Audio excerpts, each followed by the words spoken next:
Mga kaplorer, magandang gabi po sa ating lahat. Sa gabing ito, muli naman kami mag-explore sa haunted house. Time check, alas 6:45 ng gabi. Amin po itong i-explore at pupuntahan. Bago tayo magsimula, count muna tayo ng 3, 2, 1, pasok.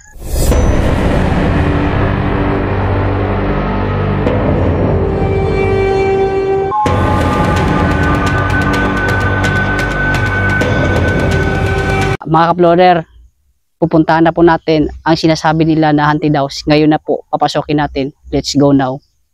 Let's go. Come on na pre.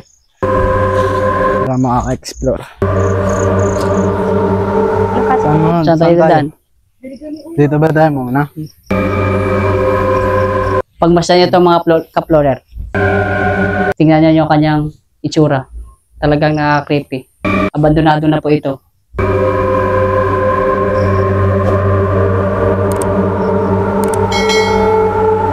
Sige, pasokin ba natin saan pa tayo dadaan, pre? Dito ba? Diyan, sige.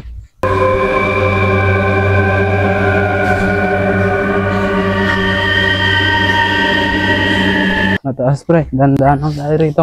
Parang Sis mo kami.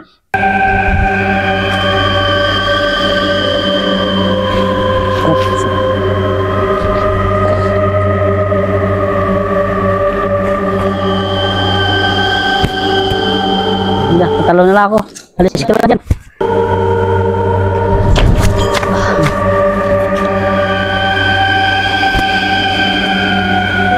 Kaya nyo?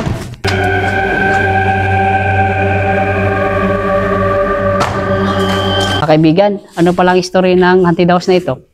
ito po ay dating may-ari ng sabungan po dito, dyan po sa may tabi po.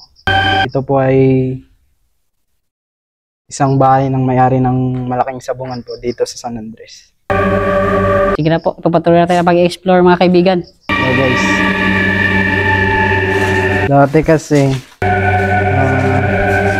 Bali, ang history ito ng yung bahay haunted ng house na ito. may-ari nito. Hmm. Pumunta po ng ibang bansa at saka ginawa po itong boarding house. And then, Pagkatapos po, nang tinigil po ito dahil po sabi nila marami daw nagpaparamdam dito. tapos, bali, ang haunted house na ito, dati marami na ba ditong nagpaparamdam katulad ng mga masasamang espiritu? Opo. Mga ilang taong nabiktima nila dati dito? Marami na po, di na po mabilang. Marami na. Opo. Pero sa kwento daw, sa sinaunang panahon, nadinig ko sa mga katandaan, sabi daw nila, ang history ng San Andres na haunted house na ito, talagang maraming history ito. Dahil may maraming tao dito daw ang nagpapakamatay. Nag-suicide sila at kaya nga po, tinatawag nila ito na haunted house. Ano pa po? Kasi may narinig din ako dito na dati daw tong mga lungga ng mga hapon dito. Bali, nung unang panahon pala mga kaploler, simple din pala ito ng mga hapon ng haunted house na ito. Bali, sa sinaunang panahon daw, yung mga sinasaunang tao po na namuno sa ating bansa Pilipinas. Dati dito, may nagpaparamdam daw na masamang espiritu.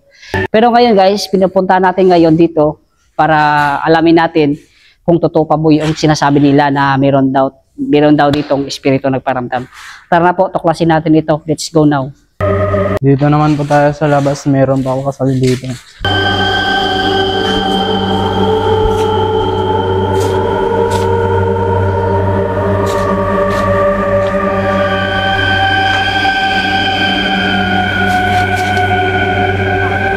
Ito, ang creepy.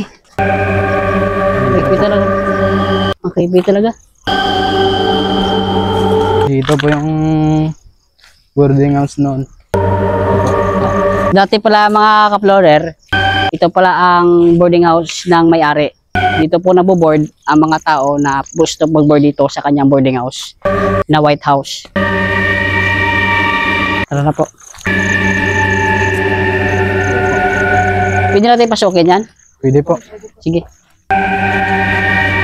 Yung namatay daw dati na tao dito, saan po siya namatay? Dito. Dito rin. Alam nyo ba? Dito rin. Huwag mo na, wait lang.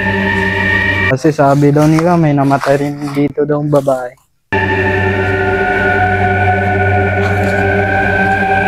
Sa totoo lang mga ka-explorer, sobrang nakaka-creepy talaga dito sa loob. Namatay na po ito dati. Kaya gusto namin puntahan yung namatay na tao dati kung saan po siya namatay. Tara na po.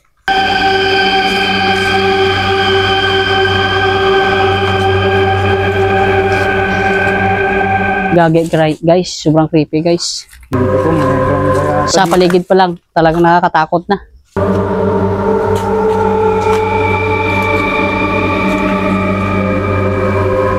Yan. Saan daw siya namatay? pasukan pa ba natin yan? Sige, pasukin natin. Pasukin na natin ito mga ka-explorer. Haunted na haunted talaga ang White House na ito.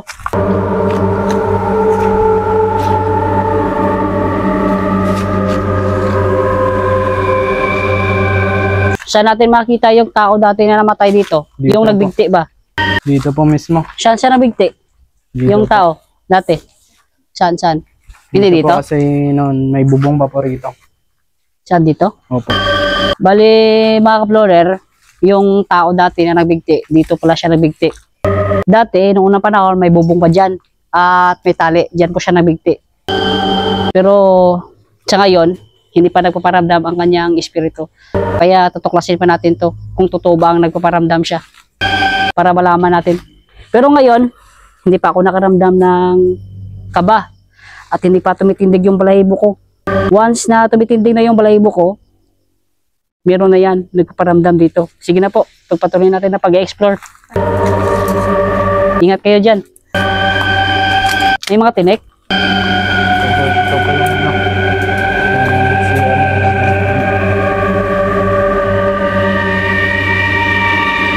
Kasi ang bahay na to parang Mga ka-explorer, bali ang haunted house na ito. Ito pala ang itsura ng kanilang CR. Talagang nakaka-haunted, talagang nakaka-creepy. Sobrang nakakatakot tingnan mo. Tara po, iikutin pa natin to. At explore ang buong paligid ng haunted house.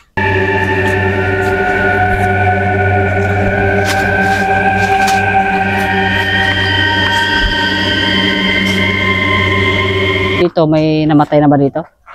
Dito, kaibigan, may namatay na ba dito? Wala.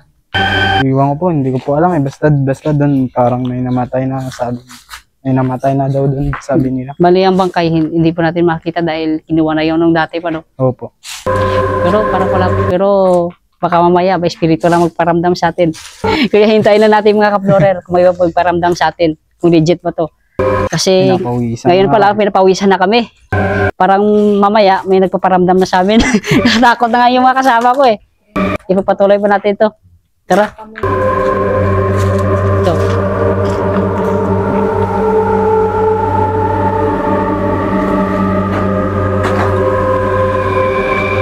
Wala mga tinik dyan? Makamit tinik sa ilalim. Wala po. Wala. Tara. Mga pare. Ngayon pa Sobrang lang, creepy nakaramdam ng na lugar kami na to, ulit ng guys. takot. Tingnan niyo po yung paligid. Talagang haunted na haunted talaga. Dati daw, sabi nila, dito, banda dito sa itaas ng pader, mga ka-explorer, may tumatayo daw dyan na isang espiritu na kulay puti. Ayon po sa kasaysayan ng mga matatanda, narinig ko lang po. Pero hindi naman ako naniniwala na basta-basta. Pero sa kasaysayan lang yan, narinig ko lang yan. Kaya nga nandito kami ngayon para i-explore namin, Grabe. para makita nyo po. At ma-describe Creepy, namin guys, sa inyo ng creepy. buong ang haunted house na ito. Pero sa ngayon, nakaramdam kami ng kunting kaba at kunting takot lang. Pero kakayanin namin to hanggang kung saan po ang aming makakaya, guys, mga kaibigan. Tara na po.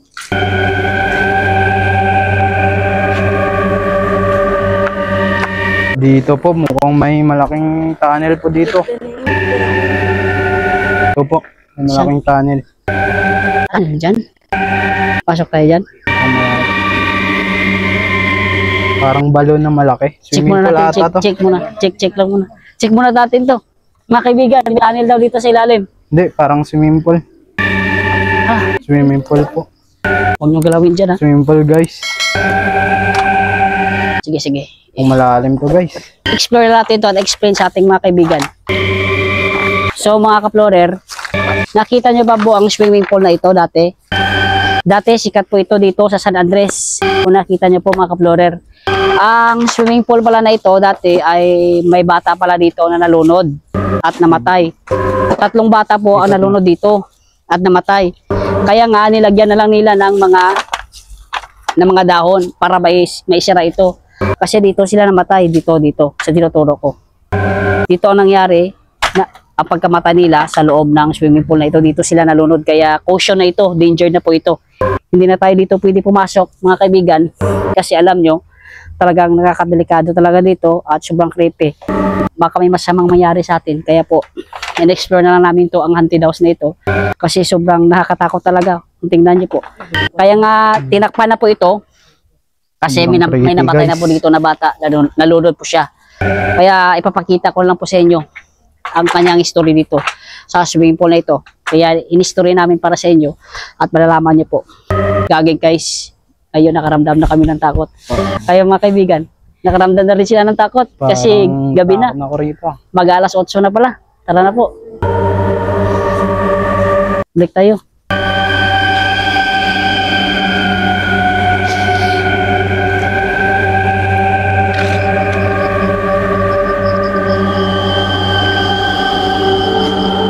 Explore na natin. I-describe na natin sa kanila. So mga ka-explorer, nakita nyo po ito. May daanan sana dito. Pero napakadelikado. Hindi tayo dito makadaan kasi sira-sira na po yung sahig. Baka makulog tayo dito. Sa sobrang kalumaan, talagang kita nyo yan.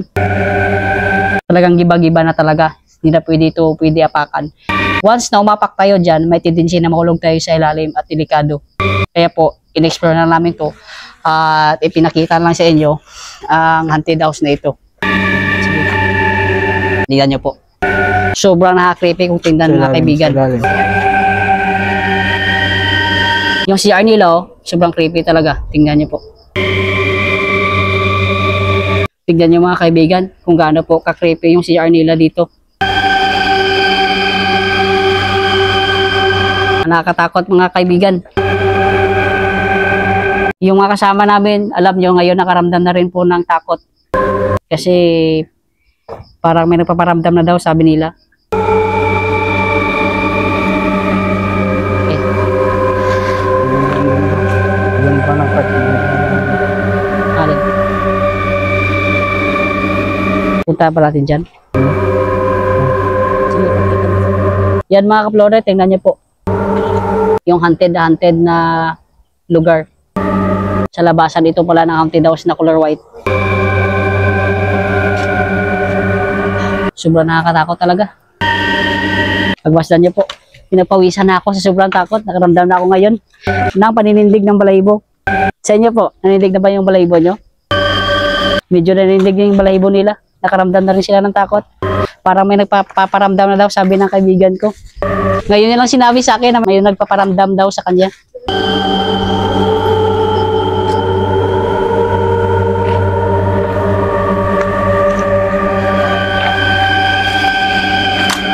Tara. Saan tayo dadaan? Dito. Alam niyo mga explorer, sobrang nakakatakot at ang creepy talaga ng White Haunted House nito sa San Andres. Kaya po nandito kami ngayon, nag-explore po kami para may pakita po sa inyo kung gaano po siya creepy. Alam niyo guys, kanina po lang sa pag-explore namin, nakaramdam din kami ng takot pero binabaliwala namin yon ang takot. Kaya po tinitis namin ang takot na kami naramdaman kasi alam niyo, gabing-gabi na, alas 8:45 na po ng gabi. Kaya po nandito po kami ngayon. Iniikot namin na dinexplore namin ang buong palikidan ng buong tahanan na ito kung gaano po siya creepy. Talagang napakahaba talaga ng history na ito. Mahablorin, alam niyo ang history ng haunted house na ito is may namatay na pala dito na tao, nagbikti po siya. Yung nabubor dito dati isa din po itong boarding house. Pinaupahan po na may-ari ang haunted house na ito. Kaya nga po, naging haunted house na ito kasi marami na po namatay dito na mga tao nagbikti po sila. Hindi ko po alam kung ano pong dahilan bakit sila nagbikti. Kaya iniwan na po ito kasi maraming nagpaparamdam po na masamang espiritu sa haunted house na ito ay nandito kami ngayon para may pakita po. Siyempre mga brother, talagang sobrang nakakatakot talaga ang handidos nito. Kanina nag-ahalaharin pa kami sa pagpasok namin mga brother kasi ang kasama namin parang hindi gusto masok kasi sobrang nakaka-creepy daw at nakakatakot ang handidos nito. Ay ako lakas loob po nung pinasok para ma-extra ko po ito ng buong ang handidos nito para makakita ko po kung gaano po siya na-creepy kaya't kilakatisin lang po. Basta takot. Mga ka-explorer, nakatapos na po tayo sa pag-explore sa gabing ito. Talagang nakakatakot talaga ang haunted house na ito. Salamat po sa panonood nyo. Sana nagustuhan nyo po yung aming video kahit nakakatakot. Ingat po palagi sa inyong paglalakbay at pag-explore. Salamat po. Hanggang sa muling pagkikita po. Bye-bye.